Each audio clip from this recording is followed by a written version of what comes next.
உங்க வயசுல இருக்கக்கூடிய ஒரு பையன் பஞ்சாப் மாநிலத்தில் இருக்க குருஷேத்திரம் போனா, போய் உட்கார்ந்தான், மண்ணை தடவுனா. ஒரு குரு வந்தார், என்ன செய்கிறாய்? இங்கேதானே மகாபாரதம் நடந்தது. சிரித்தார் குரு. மகாபாரதம் படிச்சிட்டியா? படிச்சுட்டேன். யாருக்கும் நடந்தது? பாண்டவருக்கும் கௌரவம். யார் பாண்டவர்கள், யார் கௌரவர்கள்?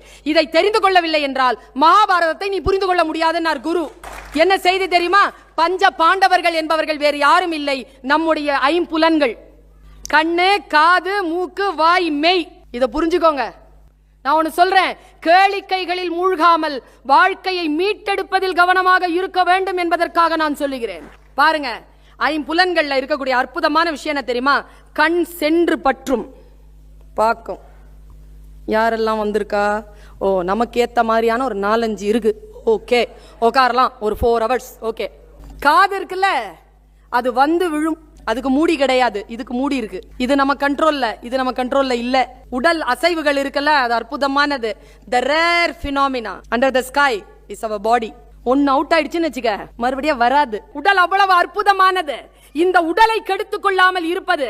அவர் சொன்னார், இந்த ஐம்புலன்களுக்கும் 100 கௌரவர்கள். அவர்கள் யாருன்னா 100 இச்சைகளுக்கும் நடக்கின்ற போர்தான் மகாபாரத போரான். ஐம்புலன்களுக்கும் 100 இச்சைகளுக்கும். அப்ப கர்ணன் யார்? அவன் 6வது சகோதரன்ல.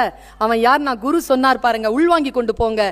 அந்த கர்ணன் இருக்கான்ல, அந்த 6வதுங்கிறது என்னன்னா மனசாட்சியா. அந்த மனசாட்சி எப்பவுமே இச்சைகள் பக்கம் தான் நிக்குமா. நின்னு சொல்லுமா, நான் ஏன் குடிக்கிறேன் தெரியுமா? நான் ஏன் இந்த மாதிரி ஆடுறேன் தெரியுமா?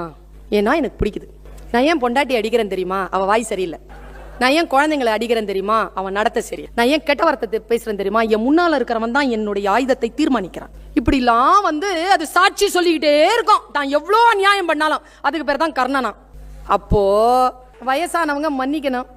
துரோணாச்சாரியார், கிருபாச்சாரியார், பீஷ்மாச்சாரியார் எல்லாம் பெரியவங்க தானே, வயசானவங்க தானே. அவங்க எல்லாம் ஏன் இச்சையின் பக்கம் நின்னாங்க? என்ன பதில் பாருங்க, குரு பதில். வயசாயிடுச்சுங்கிறதுனாலேயே அவர்கள் நியாயமாக இருப்பார்கள் என்று நீ நினைக்காதே. அவர்களாலும் இச்சைகளை அவ்வளவு சீக்கிரமாக வென்றுவிட முடியாது. சோ அவர்களை நாம் மன்னிக்கலாம். அப்போ கிருஷ்ணன் யார்? மகாபாரதத்துல கிருஷ்ணன் யார்? தேரோட்டி தானே. பார்த்த சாரதி. சாரதினா டிரைவர்.